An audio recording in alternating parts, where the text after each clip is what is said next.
Evangelho de Jesus Cristo, segundo a narrativa do evangelista Lucas.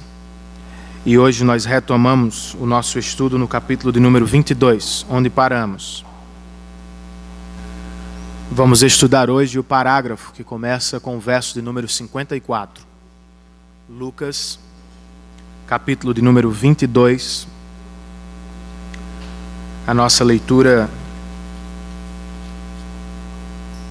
será a partir do verso de número 54. Você já sofreu uma queda de parar o trânsito? Já levou um tombo daqueles de chamar a atenção das pessoas? Você não é a única, Mário. Eu também já vivi um desses. Outro dia, eu levei um tombo, irmãos. Eu sofri uma queda de parar o boliche inteiro do shopping center. E eu explico. Era dia da família e juntos nós decidimos lá em casa ir ao boliche. Primeira vez das meninas, nunca tinham jogado boliche e, portanto, foi inicialmente aquela festa. Mas de repente surgiram problemas. Por quê? As bolas que Bia lançava mal chegavam aos pinos. E as bolas de Sofia nem passavam da linha às vezes. Ela não tinha força para empurrar as bolas. E aí uma das bolas lançadas por Sofia parou no meio da pista. E eu tive a brilhante ideia de pegá-la nos braços e levá-la até a bola.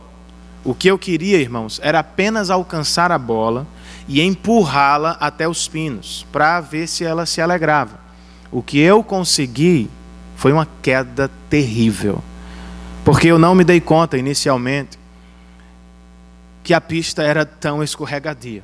Então, quando eu me aproximei da bola e fiz o movimento para chutar a bola ou empurrar a bola com os pés, os meus pés subiram e minha cabeça bateu na pista. Pum! Irmãos, pense num barulho. O silêncio foi terrível. Foi pior do que a queda. Porque você fica se perguntando o que é que as pessoas estão pensando agora de você. Quando eu me levantei, irmãos, a pista cheia, todo mundo me olhando daquela maneira desconcertante. Ninguém quer rir, mas todo mundo quer rir. Terrível, irmãos. E para piorar, Walter Filho, na época eu ensinava na Cidade Viva. Então, adolescentes, meus alunos, por volta, pense numa vergonha. Você já viveu uma queda assim? Já sofreu um tombo de parar a rua, chamando a atenção das pessoas? Nós estamos diante de uma queda, irmãos, que é capaz, que deve parar qualquer cristão para refletir e pensar. Lucas nos oferece aqui a grande queda espiritual de Pedro. Com que propósito? Alertar os cristãos. Nós estamos sempre cercados por muito perigo espiritual e possivelmente cairemos diante de algumas tentações.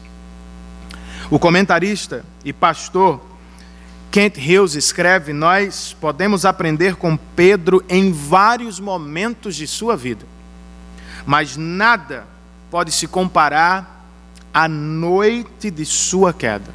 Ela é possivelmente o maior ensinamento em torno da vida deste apóstolo. Quero ler com vocês então os versos, ou a partir do verso de número 54, do capítulo de número 22 do Evangelho segundo Lucas. O texto sagrado diz assim: então, prendendo-o, levaram-no para a casa do sumo sacerdote. Prendendo Jesus, o levaram à casa do sumo sacerdote. Pedro os seguia à distância, mas, quando acenderam um fogo no meio do pátio e se sentaram ao redor dele, Pedro sentou-se com eles. E uma criada o viu ali, sentado à luz do fogo. Olhou fixamente para ele e disse: este homem estava com ele. Mas ele negou: mulher, não o conheço. Pouco depois, um homem o viu e disse: você também é um deles. Homem, não sou, respondeu Pedro. Cerca de 1 hora mais tarde, outro afirmou: certamente este homem estava com ele, pois é galileu. E Pedro respondeu: homem, não sei do que você está falando. Falava ele ainda, quando o galo cantou. O Senhor voltou-se e olhou diretamente para Pedro. Então Pedro se lembrou da palavra que o Senhor lhe tinha dito. Que palavra? Antes que o galo cante hoje, você me negará 3 vezes. E saindo dali, Pedro chorou amargamente. Vamos ao Senhor em oração, irmãos. Ó Deus, Pai de misericórdia, te damos graças por Jesus Cristo e por seu sacrifício na cruz do Calvário. É por causa dele que nos aproximamos de ti nesta manhã, com confiança e ousadia no coração, certos de que o Senhor nos recebeu e jamais nos lançará fora. Senhor, estamos diante de um texto riquíssimo, que serve de grande alerta para o nosso coração. Por vezes, nos achamos cercados por tentações, perigos espirituais. Por vezes, cedemos, caímos. Guarda-nos, ó Senhor, de pecar contra ti.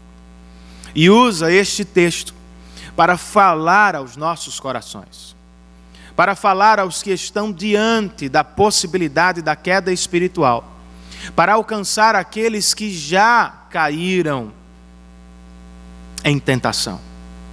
Ó Senhor, o salmista ora no Salmo de número 119, bem-aventurado aqueles que andam nos caminhos do Senhor. Felizes são aqueles que obedecem aos teus estatutos. Nos dá esta dádiva, Senhor, de andar nos teus caminhos, de conhecer os teus caminhos e de responder apropriadamente à tua palavra. Assiste-nos em nome de Cristo e para a glória de Cristo. Amém e amém.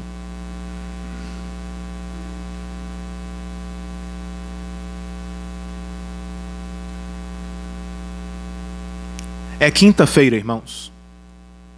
Não qualquer quinta-feira. Trata-se da quinta-feira que antecede a sexta-feira da paixão.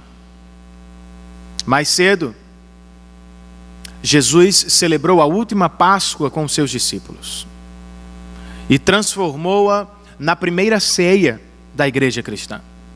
Horas antes do nosso episódio, Jesus foi ao Monte das Oliveiras e orou ao Senhor, pois se encontrava angustiado diante do sofrimento. O mestre acabou de ser preso e foi levado à casa do líder da religião judaica em Jerusalém. O que vai acontecer nos próximos parágrafos? Jesus será julgado, primeiramente pelos religiosos, depois pelos políticos de Jerusalém. É o que estudaremos nas próximas semanas. Antes, porém, de olhar para os detalhes dos julgamentos de Cristo, que começam na escuridão da madrugada, Lucas nos oferece este texto, a queda do apóstolo de Jesus Cristo, Pedro. Os dois estão dentro dos mesmos limites. Pedro e Jesus estão dentro da casa do sumo sacerdote. Só que Jesus está do lado de dentro da casa, sendo julgado pelos líderes religiosos. Do lado de fora, no pátio, Pedro está esperando o resultado, ao redor de uma fogueira. De um lado, Jesus está sofrendo por causa de Pedro. Do lado de fora, Pedro está negando Jesus por causa do medo. Com o texto, Lucas quer que vejamos a nossa situação. O texto não está aqui apenas para nos fazer ter vergonha de Pedro. O texto está aqui para alertar o nosso coração, antes de julgar Pedro. Parem e pensem. Por vezes estamos na mesma situação. Por vezes estamos cercados pelos mesmos perigos e mesmas tentações. Com o texto, é como se Lucas estivesse dizendo: cristãos, tenham cuidado diante da possibilidade da queda espiritual. Como é que temos cuidado, irmãos? Como é que nos protegemos de um deslize espiritual? Eu acredito que o texto nos oferece 3 conselhos práticos muito relevantes. Em primeiro lugar, diante da possibilidade da queda espiritual, Lucas nos aconselha: vasculhem o coração em busca da presença da presunção.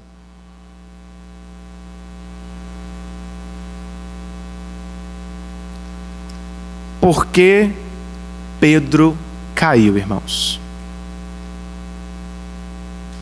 Por que Pedro sofreu esta queda espiritual? Para responder à pergunta, eu quero que você vire a página comigo e volte ao verso de número 31 do nosso capítulo. Capítulo de número 22.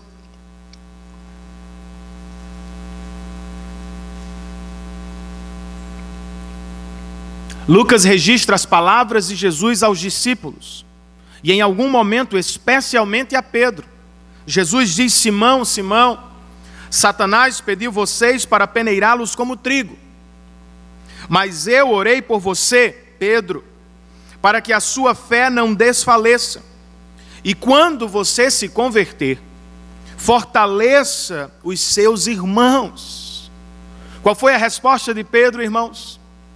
Ao ouvir sobre sua possível queda espiritual, verso 33, Pedro respondeu: estou pronto, Senhor, para ir contigo para a prisão e para a morte. Isto é presunção espiritual, irmãos. De um lado, Jesus está profetizando o deslize de Pedro. Do outro, Pedro está de pé e dizendo: Senhor, jamais. Eu estou pronto. Eu me acho forte o bastante para ir contigo para a prisão e até para a morte. Ele pensa que pode seguir Jesus na força do braço, que pode estar ao lado de Cristo por sua própria força espiritual. E o que Jesus diz para ele: Pedro, não é assim. Verso 34. Eu lhe digo, Pedro, que antes que o galo cante hoje 3 vezes, você me negará. Pedro sofreu a queda, irmãos, porque não lidou com a presunção do seu coração. Por que Pedro caiu? Versos 39 e 40, do mesmo capítulo, Lucas registra, como de costume, Jesus foi para o Monte das Oliveiras e os seus discípulos o seguiram. Chegando ao lugar, Jesus lhes disse: orem para que vocês não caiam em tentação. Os discípulos ouviram, Pedro obedeceu. Versos 45 e 46. Quando Jesus se levantou da oração e voltou aos discípulos, encontrou-os dormindo, dominados pela tristeza. Por que estão dormindo? Perguntou-lhes Jesus.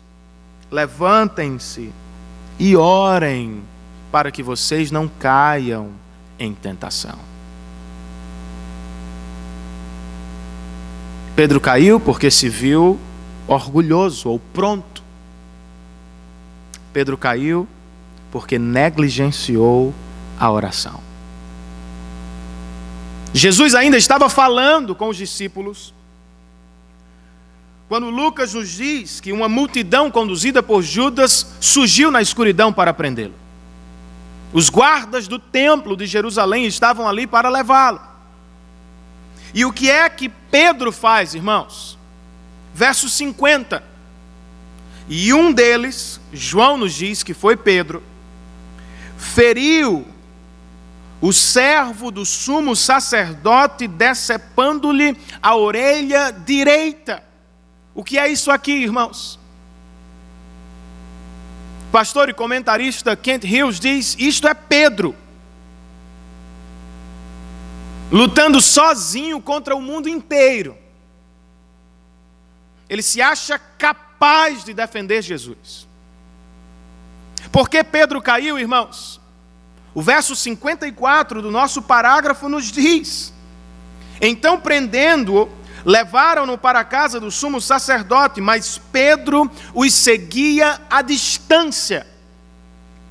Ele merece algum crédito, todos fugiram, ele permaneceu perto. Mas o comentário de Lucas não me parece um louvor, me parece uma repreensão.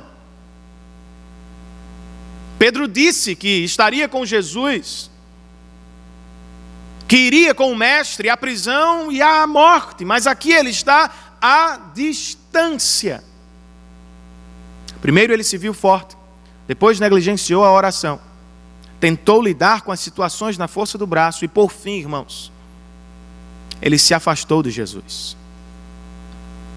O pastor John MacArthur, comentando o texto, resume a queda de Pedro com as seguintes palavras: Pedro falou demais, orou de menos, agiu muito rápido e se afastou sorrateiramente.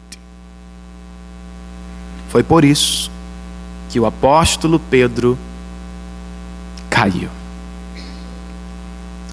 E se o apóstolo Pedro caiu, irmãos, o que não pode acontecer com você? Se o apóstolo Pedro sofreu uma queda espiritual, o que não pode acontecer com Renan? Você se acha mais forte do que ele? Você se acha melhor do que ele? O mesmo Pedro, anos depois, escreveu em sua primeira carta: esta é a nossa realidade. O nosso inimigo, o diabo, anda ao nosso redor, rugindo como um leão, procurando a quem possa devorar. A pergunta é: como nos protegemos dele? Como nos protegemos da queda espiritual? A partir do texto, irmãos, eu posso oferecer duas aplicações práticas até aqui. Em primeiro lugar, como nos diz a divisão principal, vasculhem seu coração. Vasculhe seu coração em busca da presença da presunção. E ao encontrá-la, não apenas a contemple, mate-a com o evangelho de Jesus Cristo. Pedro se achou forte demais, por isso negligenciou a oração, por isso tentou resolver a situação. Pedro imaginou que poderia seguir a Cristo sozinho. Por vezes, irmãos, é assim que queremos levar nossa vida cristã, nossa vida espiritual. Nos percebemos fortes, imbatíveis, imaginamos que jamais cederemos a esta ou aquela tentação, mas a verdade, irmãos, é que estamos sempre a um passo da queda espiritual. O bispo inglês do século XIX, J.C. Ryle, escreve o seguinte: o mais nobre e ilustre dos crentes é apenas uma criatura frágil, mesmo em seus melhores momentos. Quer saiba, quer não, ele carrega em seu íntimo uma capacidade quase irrestrita para o mal. Embora sua conduta exterior seja decente e correta, não existe um pecado tão grande que ele esteja impedido de cometer, se não vigiar e orar, e se a graça de Deus não o sustentar. Quando lemos sobre a queda de Noé, de Ló e de Pedro, escreve J.C. Ryle, apenas estamos lendo aquilo em que possivelmente alguns de nós cairemos, ou cairemos. Portanto, ele conclui, não sejamos presunçosos. O texto não está aqui para envergonhar Pedro. O texto está aqui para exortar você, o meu coração. É por isso que digo que precisamos tratar a presunção com o Evangelho. Vasculhar o nosso coração em busca da presunção e depois matá-la com o Evangelho.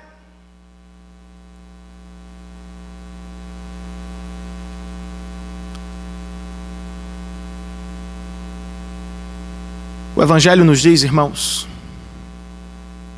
que nós somos tão pecadores,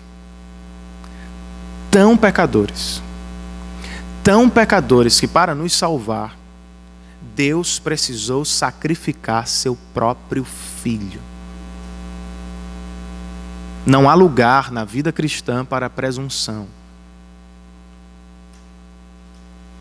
Você não se salva, você não conquista, eu também não. Nós somos pecadores.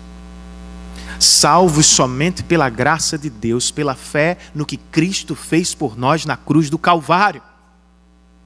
Mas este mesmo Evangelho que nos lembra semanalmente a nossa condição de pecadores, também nos assegura que o Jesus que nos salvou em primeiro lugar, será capaz de nos guardar até o último dia.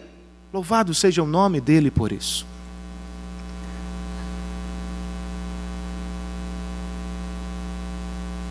O que posso dizer aos que se sentem tentados pela presunção ou aos que estão diante da possibilidade da queda espiritual a partir do texto, depois de perceber a presença da presunção, corram, aproximem-se do Salvador.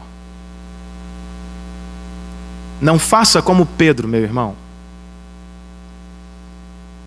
Não se afaste de Jesus por nada. Não fique à distância. Não o siga de casa. Por distância eu estou pensando no nosso compromisso com Ele e com o seu povo.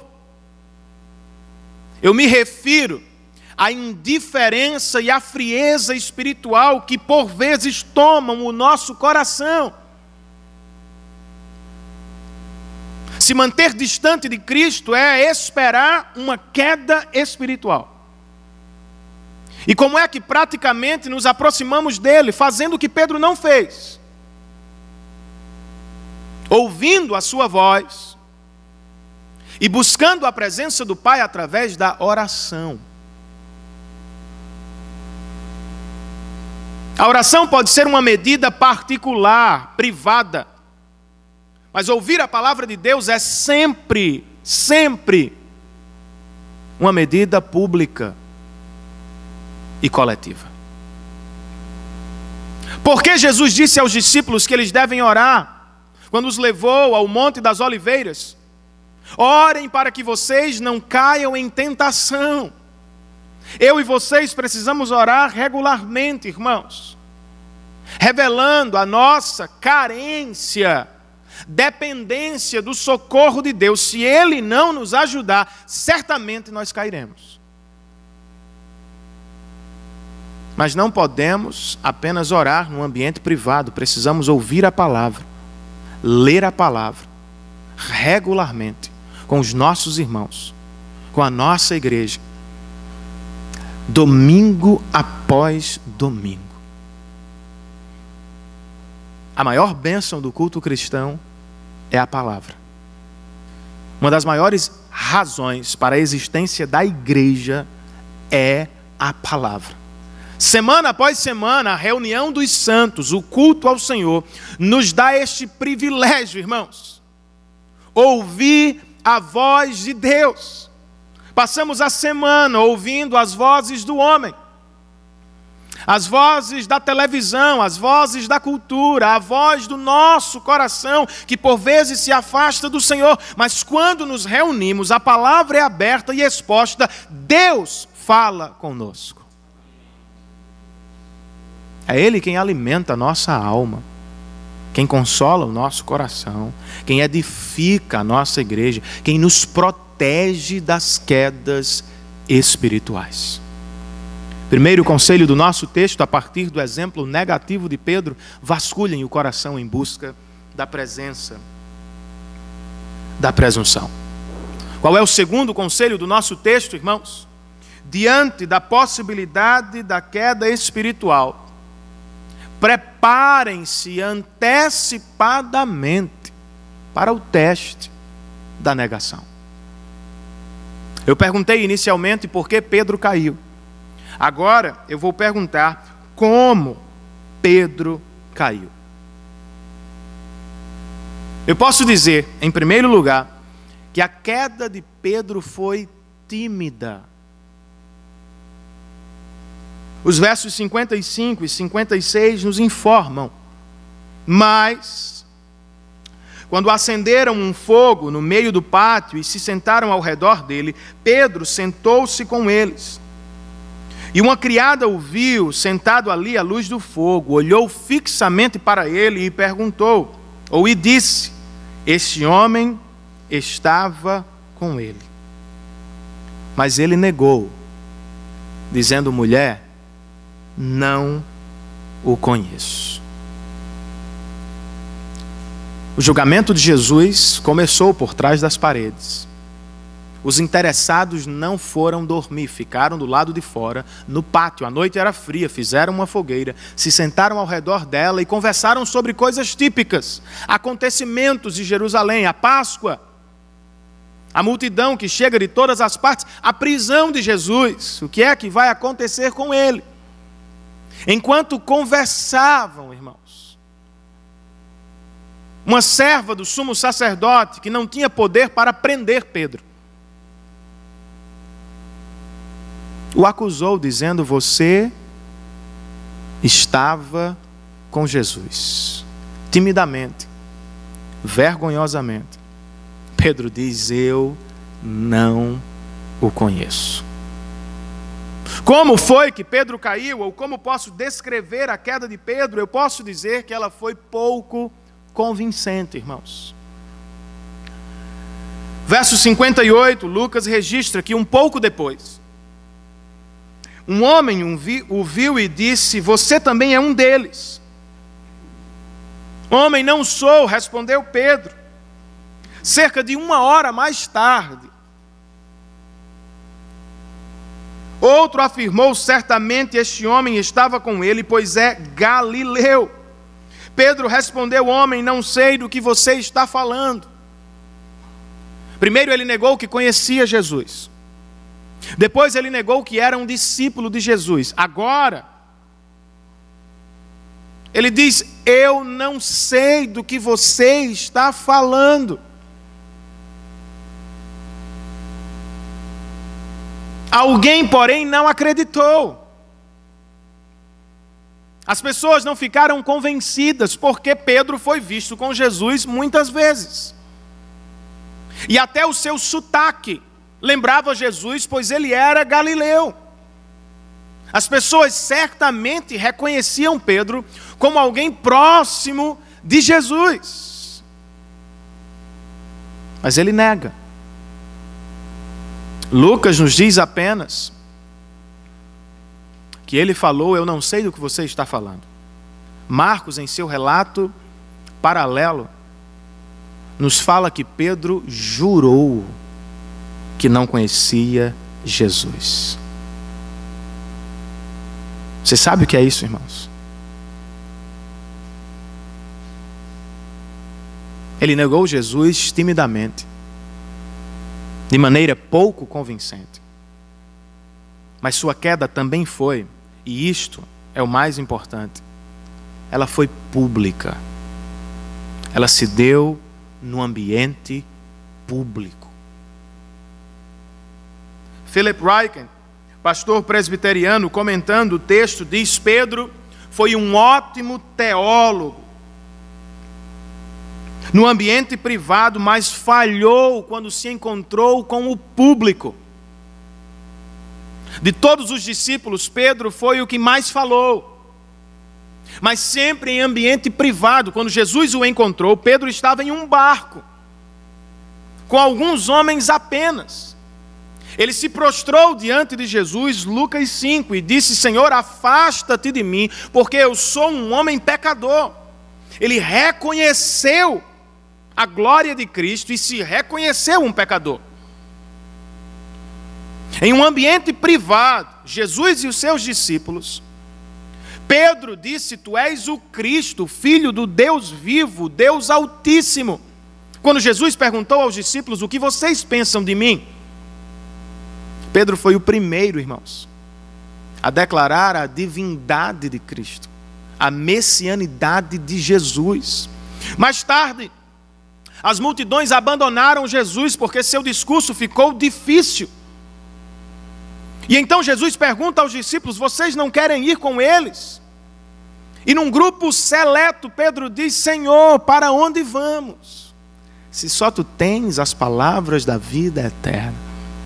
E agora, irmãos, horas antes da negação, em um lugar secreto, Pedro disse: Senhor, eu vou contigo à cruz, eu vou contigo à prisão e à morte.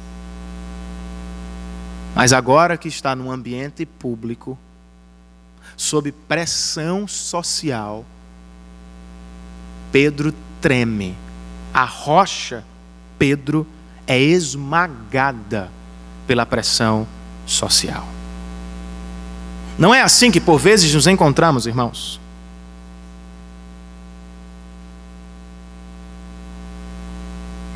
Não é assim que por vezes você se acha no trabalho, cercado por pressão social, cultural? Será que nós estamos prontos para o teste da negação, irmãos? Outra vez, o texto não está aqui apenas para falar de Pedro. O texto está aqui para falar de mim, de você. Será que nós estamos prontos para o teste? Usando dois quandos, eu quero ajudá-los diante da possibilidade da negação. Quando é que caímos, irmãos?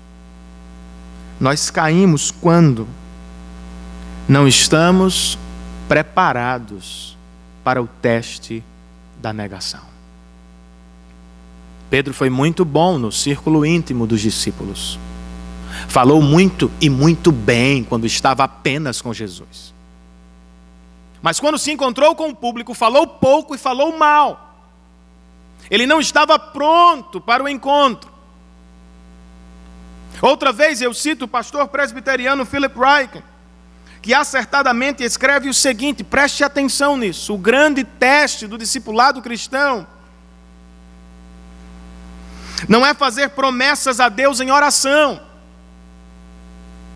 O grande teste do discipulado cristão é testemunhar da nossa fé quando diante do mundo.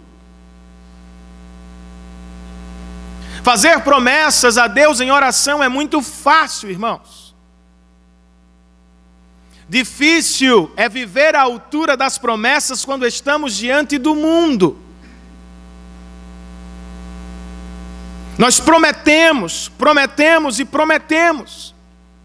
Quando estamos em cultos, quando estamos em casa, sozinhos ou em um ambiente privado dos cristãos. Mas quando nos achamos cercados pelos desafios e provas sociais ou culturais, nós falhamos. Por exemplo, as pessoas do trabalho sabem que você frequenta uma igreja evangélica? Ótimo. Mas elas sabem o que é ser um cristão de verdade? Na faculdade ou na escola, seus colegas sabem que você é um discípulo de Jesus Cristo? O seu estilo de vida é idêntico ao deles? seríamos nós capazes de defender a singularidade de Cristo Jesus em um ambiente pluralista, irmãos? Porque só Jesus é o caminho a Deus. Porque só nele nós temos salvação. Porque os outros líderes religiosos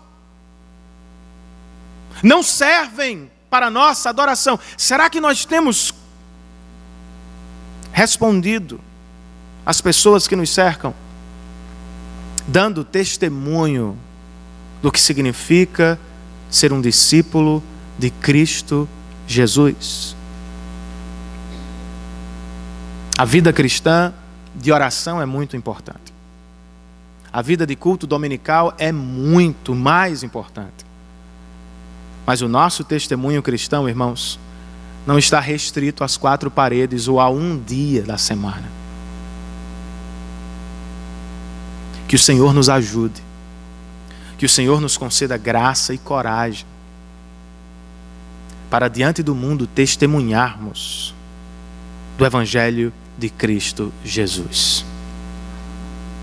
Como é, irmãos, que nos preparamos? Outro quando que surge com o teste da negação. Quando é que caímos, irmãos? Quando é que negamos a Cristo?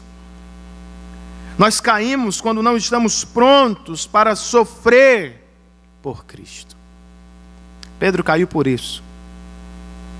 Ele dissera antes: eu vou contigo à prisão e à morte. Mas quando ele viu que o negócio estava apertando, ele pensou: é melhor retroceder.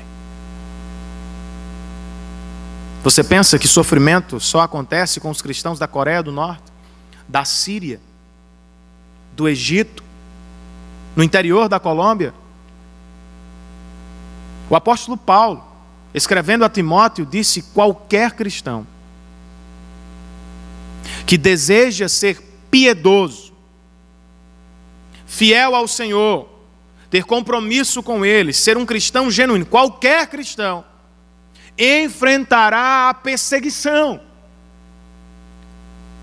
de um superior no trabalho, de um parente não cristão, de um cristão menos experiente, que não entende o compromisso cristão. Nós vamos sofrer pressões do lado de fora e do lado de dentro, irmãos.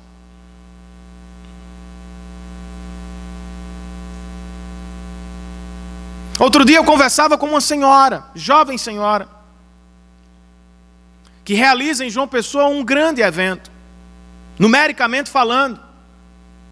E ela, depois de ouvir uma pregação no seminário, me procurou e disse: pastor, o senhor falou muito bem da comunhão dos santos, mas eu sei que você não concorda com aquele evento. E eu disse: minha irmã, de fato eu não concordo. Porque a comunhão dos santos está estabelecida pelo Evangelho, não é depois do Evangelho. E ainda bem que estamos num ambiente acadêmico, aqui nós podemos discordar, biblicamente conversar. Você tem alguma coisa para dizer sobre o evento biblicamente? E ela ficou tentando se pronunciar como se o Evangelho fosse o mesmo, pregado na igreja e pregado no evento. Eu disse: minha irmã, não é a mesma coisa. E vocês acham que isso me faz bem? Imediatamente não, porque eu sei que ela ficará triste comigo. Mas então eu me lembro de Martinho Lutero, que foi preso e diante dos seus algozes disse: eu não posso ir contra a minha consciência, nem contra o que está expressamente revelado na palavra de Deus. Irmãos, a situação está de um jeito que até cristãos perseguem cristãos, porque não conseguem ouvir a frase: só o Evangelho é suficiente. Outro dia um seminarista da nossa igreja foi pregar em uma igreja. E o pastor perguntou antes: meu amigo, o que é que você vai pregar? E ele disse: eu vou pregar o Evangelho de Cristo. E o pastor, experiente, disse: só o Evangelho? Você não tem alguma coisa a mais, não? Alguma revelação, alguma bênção, alguma experiência? O seminarista ficou...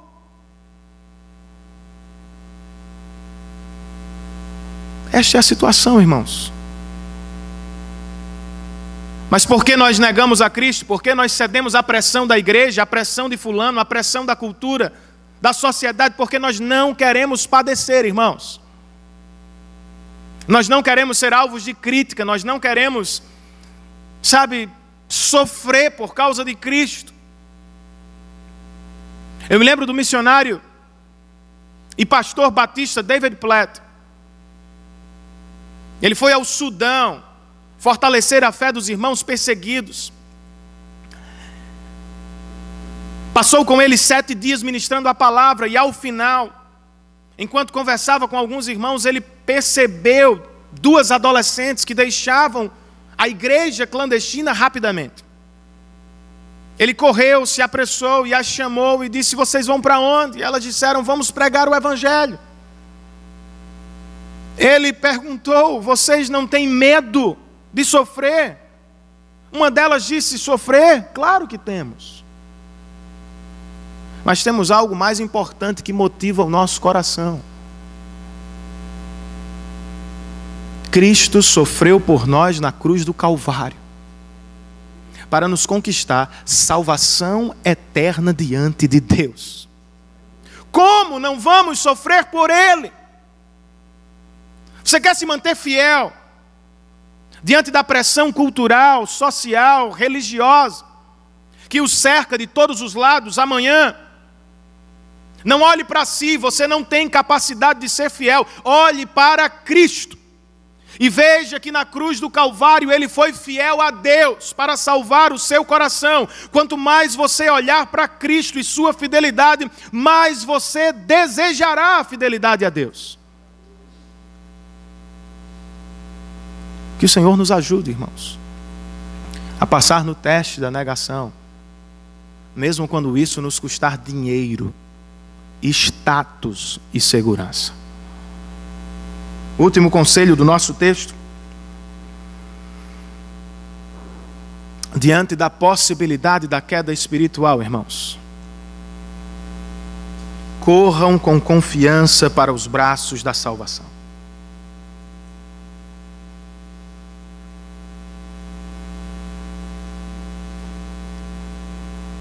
Pedro caiu por presunção.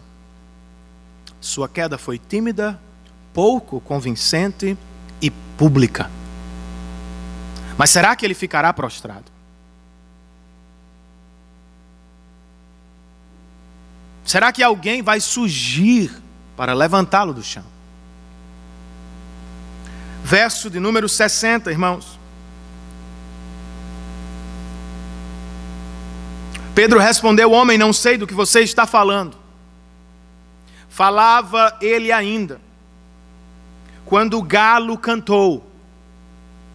Pedro disse: eu não sei do que você está falando. O galo sabia. E quando o galo cantou, diz o verso 61, o Senhor voltou-se e olhou diretamente para Pedro. Este é um dos versos mais preciosos da Bíblia. Eu não sei ao certo como se deu. Eu não sei se Jesus estava sendo transferido de um quarto para o outro, de uma corte para outra. Não sei se viu através de uma janela que estava aberta. O que sei, irmãos, é que Jesus, ao ouvir o galo cantar, fez contato visual com seu apóstolo caído. Que momento não deve ter sido aquele? Qual era o seu semblante? Quais eram os sentimentos que passavam através daquele olhar? Outra vez eu cito o bispo J.C. Ryle, que tenta capturar o momento quando escreve: mesmo cercado por inimigos injuriosos, que desejavam muito a sua morte, e contemplando as horríveis afrontas que receberia, um tribunal injusto e uma dolorosa morte, o Senhor Jesus achou tempo para pensar amavelmente a respeito de seu apóstolo errante. Mesmo naquela hora, Jesus desejava que Pedro soubesse que ele não o havia esquecido. Embora estivesse triste, mas não furioso, o Senhor voltou-se e fixou os olhos em Pedro. Havia um profundo significado naquele olhar. Foi um sermão que Pedro jamais esqueceu. Darrell Bock, especialista em Lucas, comenta: Pedro pode ter sucumbido diante da pressão mundana que o cercava. Jesus, no entanto, permanece de pé, mesmo diante do seu pior momento. Pedro rapidamente mudou de opinião sobre Jesus. Jesus, mesmo vendo seu discípulo caído, jamais mudou de opinião sobre Pedro. Pedro pode dizer que não conhece Jesus. Jesus jamais deixará de conhecer e amar seu filho querido. E se você duvida do olhar amoroso de Jesus, veja quais foram os resultados daquele encontro. O verso 61 nos diz que o Senhor voltou-se e olhou diretamente para Pedro. Então, resposta de Pedro. Então Pedro se lembrou da palavra que o Senhor lhe tinha dito. Não podemos olhar para esse texto sem voltar para a profecia. Antes que o galo cante hoje, você me negará 3 vezes. Quando foi encontrado pelo olhar de Jesus, Pedro se lembrou da palavra. Jesus disse que eu cairia. Mas não foi isso, ou não foi só isso que Jesus disse. Jesus disse: Pedro, você vai cair, mas fique tranquilo, eu vou orar por você. Sua fé não vai desfalecer. Ao lembrar da palavra de Jesus, Lucas registra que Pedro saiu dali e chorou amargamente. O termo grego fala de intensidade. Pedro chorou copiosamente, profundamente triste, porque pecou contra o Senhor. Ele busca a Deus em arrependimento. E o seu arrependimento foi genuíno, irmãos. Sabe como eu sei? Pedro mudou. Nunca mais negou Jesus. Quando o Espírito Santo desceu sobre a igreja em Atos 2, Pedro foi o primeiro a se colocar de pé e com ousadia pregou o Evangelho.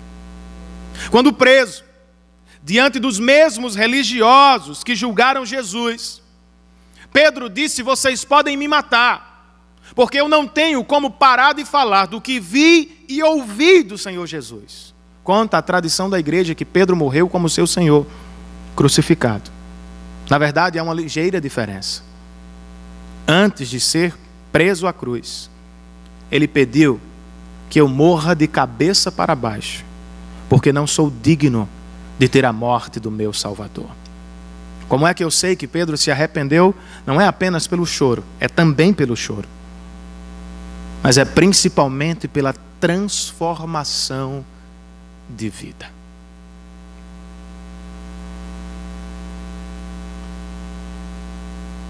Kent Hughes termina o seu comentário escrevendo: ninguém pode ao certo precisar a agonia infernal pela qual passou o apóstolo naquela noite.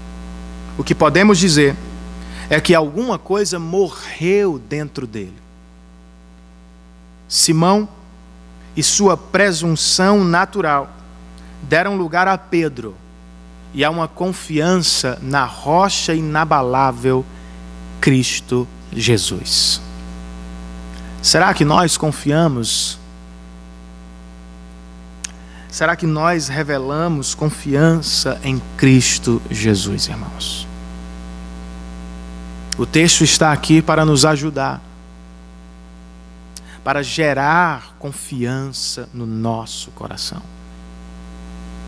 Talvez você esteja diante da possibilidade da queda. Quem sabe você já caiu. Como é que eu posso encorajar a sua fé? Ajudá-lo a confiar em Cristo Jesus. Corra para os braços da salvação hoje, sabendo que Jesus pagou um alto preço para salvar e perdoar você. Por vezes nós fugimos do Senhor quando pecamos, irmãos. Naturalmente nos sentimos sujos, envergonhados. E pensamos, não somos dignos do Senhor, não merecemos o Salvador. De fato, quem merece? E quem seria digno de Cristo? Esta é a questão do Evangelho. Nós não merecemos, jamais seremos dignos, mas por graça de Deus e misericórdia do Filho, Ele morreu por nós e nos deu salvação. Às vezes os pais, tentando manter a ordem em casa, dizem aos filhos: cuidado com o que vocês vão fazer, Deus está vendo. Melhor do que dizer isso, irmãos, é dizer aos filhos, aos cristãos e aos pecadores: cuidado com o que vocês vão fazer. Mas se fizerem, lembrem-se, Jesus está vendo. Ele está olhando para vocês com amor, graça e misericórdia. Não agradamos a Deus porque obedecemos, ou não conquistamos a salvação porque somos perfeitos, não. Por graça, Deus nos salvou em Cristo Jesus. Pedro caiu, irmãos, mas não foi abandonado por Jesus. Você já caiu e cairá outras vezes. Cristão, guarde isto no seu coração: Ele jamais vai abrir mão da sua vida.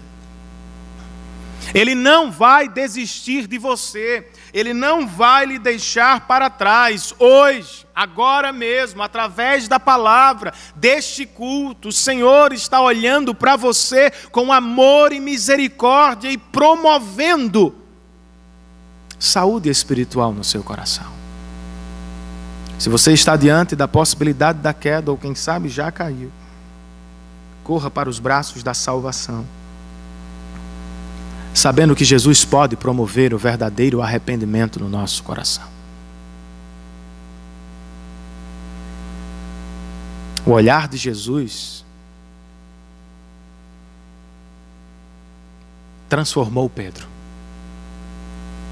E nós identificamos a transformação através dos sinais do arrependimento: lágrima e mudança de vida. Você ainda chora na presença do Senhor? Quando foi a última vez que você derramou algumas lágrimas na presença do Senhor?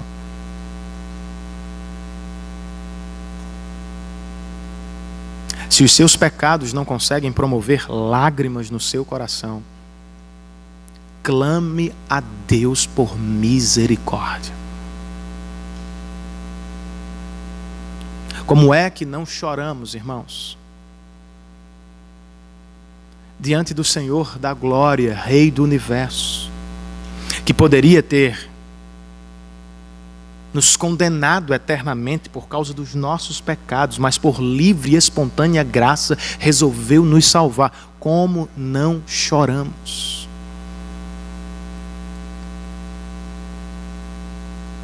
O teólogo puritano Thomas Brooks escreve que o arrependimento é o vômito da alma, enjoada com seu próprio pecado diante de Deus. Quando foi a última vez que você chorou? Não por causa das consequências do pecado. Isto é remorso. Choramos porque nos descobriram. choramos porque perdemos a oportunidade, choramos porque estamos vivendo as consequências do pecado. O arrependimento é chorar por causa da glória de Deus. Nós entristecemos o Espírito Santo. Nós pecamos contra aquele que tomou o nosso lugar na cruz e não nos entristecemos mais. Mas o verdadeiro arrependimento não é visto apenas em lágrimas. Ele é visto em transformação de vida. Pedro nunca mais negou o Senhor. Ele morreu por Cristo. Cristão, olhe para o seu coração e se pergunte: sou eu a mesma pessoa de 20 anos atrás? Sou eu o mesmo homem, com as mesmas coisas de sempre, os mesmos hábitos de sempre, os mesmos pecados de sempre? Sou eu a mesma mulher de antes? A vida cristã, irmãos, não é comprovada por uma frequência à igreja. A verdadeira conversão não pode ser provada por um cartão de membresia ou pelo levantar da mão. De acordo com as Escrituras, a salvação é provada por fé em Cristo e por uma vida de arrependimento contínua.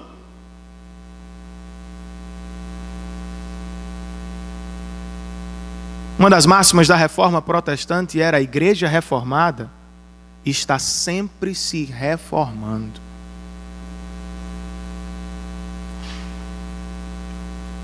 Que o Senhor produza arrependimento no nosso coração. Se você está diante da queda, ou da possibilidade da queda, lembre-se também, a partir deste texto, que Jesus é capaz de nos restaurar para a glória do seu nome. Já se perguntou por que Pedro caiu? Pela perspectiva do que percebemos no texto, foi por presunção. Mas por que Deus lhe permitiu a queda? Porque Deus queria humilhá-lo, irmãos. Acabar com a presunção e prepará-lo para o ministério da reconciliação. Um pecador pregando a outros pecadores. Sabe por que Deus não nos guarda de todas as tentações? Sabe por que vez por outra você escorrega? Para se lembrar, você não é melhor do que seu ninguém. Para preparar o seu coração para ajudar os outros. Este texto, diz Darrell Bock, está aqui para nos ajudar com o ministério da restauração. Ao ver um cristão caído, não devemos atirar nele, devemos restaurá-lo à comunhão. O apóstolo Paulo, escrevendo aos Gálatas, no capítulo 6, disse: se vocês encontrarem alguém caído, o levante com paciência e mansidão. Levem os fardos pesados uns dos outros e assim cumpram a lei de Cristo. O que é que Paulo está dizendo? Vocês são todos iguais. Em vez de matar, curvem-se. Ajudem uns aos outros, façam como os outros o que Cristo fez com vocês. Pedro, você caiu, mas Cristo levantou, agora levante os outros. Não foi o que Ele fez com você na cruz, cristão? Você estava morto e Ele o ressuscitou. Você estava condenado e Ele o salvou. Você era preso, cativo, Ele o libertou. Por que não vamos fazer o mesmo aos outros? Somos todos pecadores, salvos apenas pela graça de Deus e para a glória de Deus. Quer um conselho sobre quedas no boliche? Fique antes da linha limite. Não se aventure, a pista ela é muito escorregadia. Você não precisa passar pelo que eu passei. Quer um conselho sobre queda espiritual? Pedro tem muitos, por revelação de Deus e por experiência própria. Anos depois, Pedro conclui sua primeira carta pastoral, capítulo 5, com alguns conselhos que resumem o que aconteceu com ele. No verso 6 ele escreve: humilhem-se debaixo da poderosa mão de Deus. Com o verso 8 ele escreve: estejam alertas e vigiem, orem ao Senhor, porque o diabo, inimigo de vocês, anda ao redor de vocês como um leão, procurando a quem possa devorar. Com o verso 10, o apóstolo que caiu e foi restaurado nos lembra a graça de Deus. Ele escreve: o Deus de toda graça, que o chamou para a sua glória eterna em Cristo Jesus, depois de terem sofrido durante um pouco de tempo, Ele, o Deus de toda graça, os restaurará, os confirmará, lhes dará forças e os porá sobre firmes alicerces outra vez. Eu não sei onde você está, em que estado você se encontra. De toda forma, atenda ao conselho de Pedro, a sugestão de Lucas. Dobre-se diante de Deus humildemente, ore ao Senhor e peça socorro. E se você está caído, prostrado, lembre-se do Deus da graça. Ele o colocará de pé outra vez. Ele o salvou na cruz do Calvário, e Ele o levará até o último dia. Você precisa de restauração espiritual. Você precisa se colocar de pé outra vez. Você precisa se entregar aos cuidados do Salvador pela primeira vez.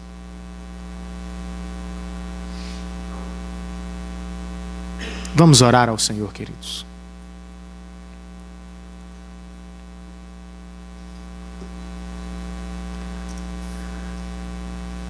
Senhor, nós somos criaturas frágeis.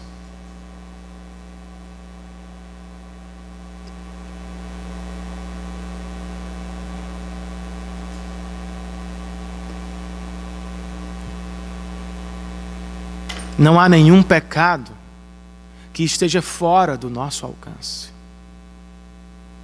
Mesmo nos nossos melhores momentos, ainda somos criaturas frágeis. Somos como Pedro, Senhor. Somos pecadores. Tenha, portanto, misericórdia de nós. E usa este texto sagrado para motivar o nosso coração à fidelidade, à busca intensa por teu cuidado, ao reconhecimento de que somos pecadores e precisamos de um Salvador. Guarda-nos, Senhor, de pecar contra ti. E se estamos prostrados, levanta-nos pela graça de Deus. Olha Jesus Cristo com o teu amor imensurável para o nosso coração. E nos dá outra vez a certeza da nossa salvação, do teu compromisso conosco.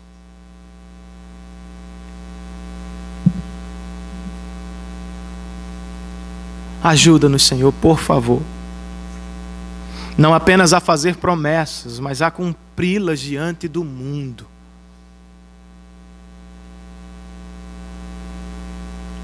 Queremos dar bom testemunho do Evangelho, Senhor, dentro e fora da igreja, com esta e com outras igrejas, no trabalho e na escola. Nós queremos ser fiéis ao Senhor, mas não somos capazes.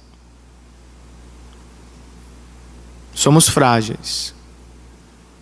Por isso, assiste-nos, ó Espírito Santo de Deus.